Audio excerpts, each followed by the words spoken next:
Chapter 11 of Galactic Patrol by E. Smith. Chapter 11. Shapley holds that these star clusters, under the gravitative control of the larger system, vibrate back and forth through the galaxy. Fath, Elements of Astronomy, page 297. At some distance from the galaxy, yet shackled to it by the flexible yet powerful bonds of gravitation, the small but comfortable planet upon which Helmuth's base circled about its parent sun. This planet had been chosen with the utmost care, and its location was a secret guarded jealously indeed.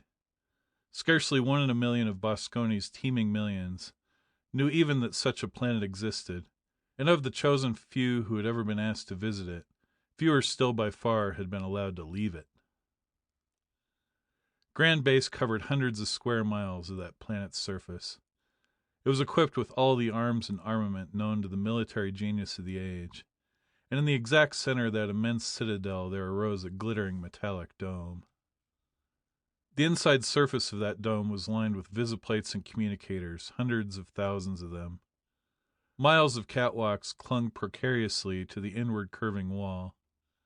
Control panels and instrument boards covered the floor in banks and tiers, with only narrow runways between them. And what a personnel! There were Solarians, Kravinians, Syrians. There were Antarians, Vandemarians, Octurians. There were representatives of scores, yes, hundreds of other solar systems in the galaxy. But whatever their external form, they were all breathers of oxygen, and they were all nourished by warm red blood. Also, they were all alike mentally. Each had won his present high place by trampling down those beneath him, and by pulling down those above him in the branch to which he had first belonged of the pirate organization. Kinnison had been eminently correct in his belief that Boskonians was not a pirate outfit in any ordinary sense of the word. But even his ideas of its true nature fell far short indeed of the truth. It was a tyranny, an absolute monarchy, a despotism not even remotely approximated by the dictatorships of earlier ages. It had only one creed: the end justifies the means. Anything, literally anything at all, that produced the desired result was commendable. To fail was the only crime. Therefore, no weaklings dwelt within that fortress. And of all its cold, hard, ruthless crew, far and away the coldest, hardest, and most ruthless was Helmuth, the speaker for Boskoni, who sat at the great desk in the dome's geometrical center. This individual was almost human in form and build, springing as he did from a planet closely approximating Earth in mass, atmosphere, and climate. Indeed, only his general, all-pervasive aura of blueness bore witness to the fact that he was not a native of Tellus. His eyes were blue, his hair was blue, and even his skin was faintly blue, beneath its coat of ultraviolet tan. His intensely dynamic personality fairly radiated blueness, not the gentle blue of an earthly sky, not the sweetly innocuous blue of an earthly flower, but the keenly merciless blue of a delta ray, the cold and bitter blue of a polar iceberg, the unyielding, inflexible blue of chilled and tempered steel. Now a frown sat heavily upon his arrogantly patrician face, as his eyes bored into the plate before him, from the base of which were issuing the words being spoken by the assistant, pictured in its deep surface. The Fifth dived into the deepest ocean of Corvina II, in the depths of which all rays are useless. The ships which followed have not as yet reconnected. No trace of the Sixth has been found, and is therefore assumed that she was destroyed upon Valantia. Who assumes so? Demanded Helmuth coldly. There's no justification whatever for such an assumption. Go on. The Lensmen, if there is one, must therefore be in the fifth ship, since he was not in any of the 4 which we've retaken. Your report is neither complete nor conclusive. I do not at all approve of your intimation that the Lensman is simply a figment of my imagination. That there is a Lensman is the only possible logical conclusion. None other of the patrol forces could have done what has been done. Postulating his reality, it seems to me that instead of being a rare possibility, it is highly probable that he has again escaped us, and again in one of our own vessels. This time in the one you have so conveniently assumed to have been destroyed. Have you searched the line of flight? Yes, sir. Everything in space and every planet within reach of that line has been examined with care, except, of course, Valantia and Trenco. Valantia is, for the time being, unimportant. It will be reduced later. Why Trenco? And Helmuth pressed a series of buttons. Ah, I see. To recapitulate, one ship, the one which in all probability is now carrying the Lensmen, is still unaccounted for. Where is it? We assume that it left Valantia. We know that it has not landed upon or near any Solarian planet. Incidentally, we must see to it that it does not so land. Now, I think, it has become necessary to have that planet Trenco combed, inch by inch. But, sir, how? Began the anxious-eyed underling.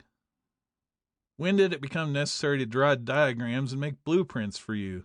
Demanded Helmuth harshly. We have ships manned by Rigelians and other races having the sense of perception. Find out where they are, and get them there at full blast. He flipped over 2 double-throw switches, thus replacing the image upon his plate by another. It has now become of paramount importance that we complete our knowledge of the Lensa Patrol, he began, without salutation or preamble. Have you traced its origin yet? I believe so, but I do not certainly know. It has proved to be a task of such difficulty. If it had been an easy one, I would not have made a special assignment of it to you. Go on! Everything seems to point to a planet named Eregia, but of that planet I can learn nothing definite whatever except that... Just a moment. Helmuth punched more buttons and listened. Unexplored, unknown, shunned by all spacemen. Superstition, eh? He snapped. Another one of those haunted planets? Something more than ordinary spaceman superstition, sir. But just what, I've not been able to discover. By combing my department, I managed to make up a crew of those who are either not afraid of it or have never heard of it. The crew is now en route there. Whom have we in that sector of space? I find it desirable to check your findings. The department head reeled off a list of names and numbers, which Helmuth considered at length. Gildersleeve, the Valerian, he announced finally. He's a good man, coming along fast. Aside from a firm belief in his own peculiar gods, he's shown no signs of weakness. You considered him? Certainly. The henchman, as cold as his icy chief, knew that explanations would not satisfy Helmuth, therefore he offered none. He is raiding at the moment, but I will put you on him if you like. Do so. And upon Helmuth's plate there appeared a deep space scene of rapine and pillage. The convoying patrol ships, 2 of them, had already been blasted out of existence. Only a few idly drifting masses of debris remaining to show that they had ever been. Needle rays were at work, and soon the merchantmen hung inert and helpless. The pirates, scorning to use the emergency inlet port, simply blasted away the entire entrance panel. Then they boarded, an armored swarm, flaming delameters spreading death and destruction before them. The sailors, outnumbered as they were and overarmed, fought heroically, but uselessly. In groups and singly they fell, those who were not already dead being callously tossed out into space, in slitted spacesuits and with smashed motors. Only the younger women, the stewardesses, the nurses, and 1 or 2 such among the few passengers, were taken as booty. All others shared the fate of the crew. Then the ship plundered from nose to afterjets, and every article or thing of value transshipped, the raider drew off, bathed in the blue-white glare of the atomic bombs that were destroying every trace of the merchant ship's existence. Then and only then did Helmuth reveal himself to Gildersleeve. "A good clean job of work, Captain," he commended. "Now, how would you like to visit Eregia for me? For me, direct." A pallor overspread the normally ruddy face of the Valerian, and an uncontrollable tremor shook his giant frame. But as he considered the implications resident in Helmuth's concluding phrase, he licked his lips and spoke. "I hate to say no, sir. If you order me to, and if there was any way of making my crew do it. But we were near there once, sir, and well, sir, I saw things, sir, and I was warned, sir. Saw what? And was warned of what? I can't describe what I saw, sir. I can't even think of it in thoughts that mean anything.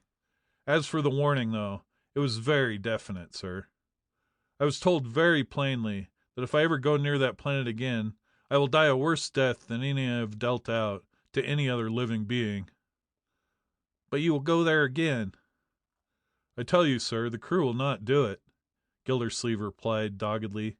Even if I were anxious to go, every man aboard will mutiny if I tried it. Call them in right now, and tell them you've been ordered to Eregia. The captain did so.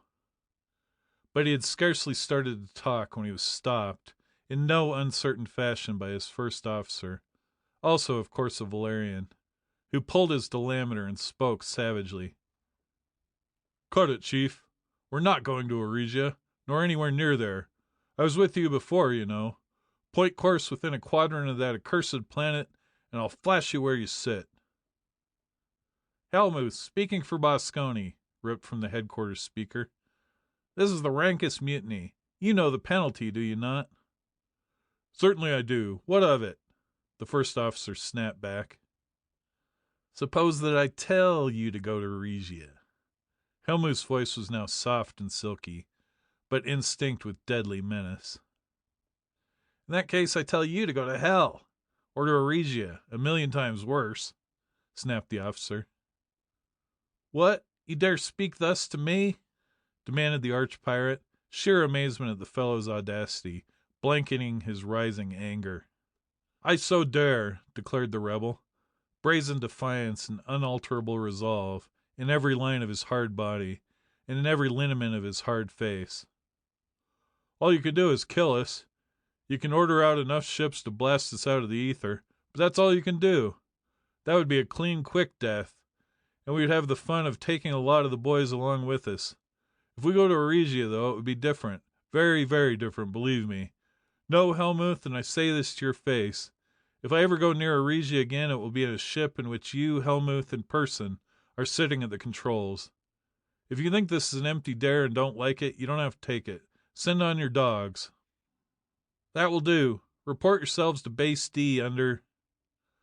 Then Helmuth's flare of anger passed, and his cold reason took charge. Here was something utterly unprecedented.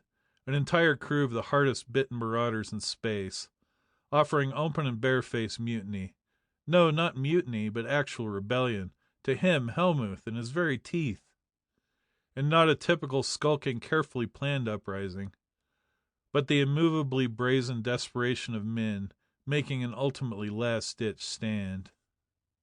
Truly, it must be a powerful superstition indeed, to make that crew of hard-boiled hellions choose certain death, rather than face again the imaginary, they must be imaginary, perils of a planet unknown to and unexplored by Boskoni's planetographers. But they were, after all, ordinary spacemen, of little mental force and of small real ability.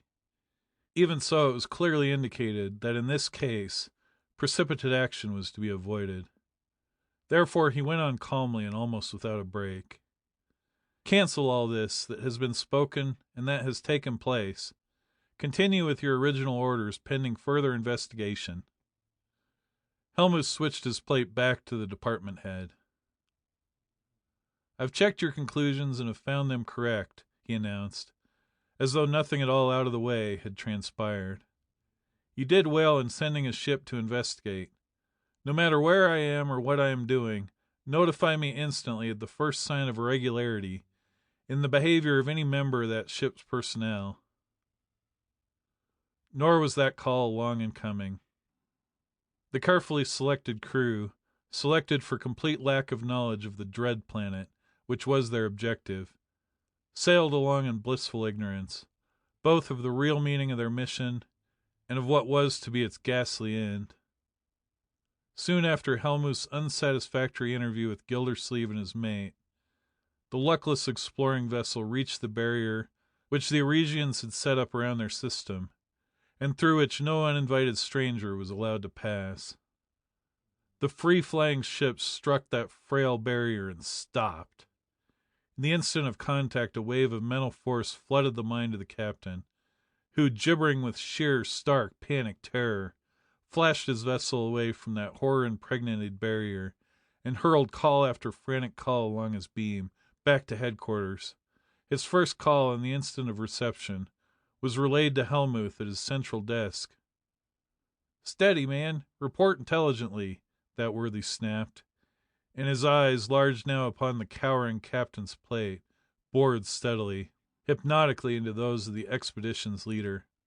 "Pull yourself together, and tell me exactly what happened. Everything."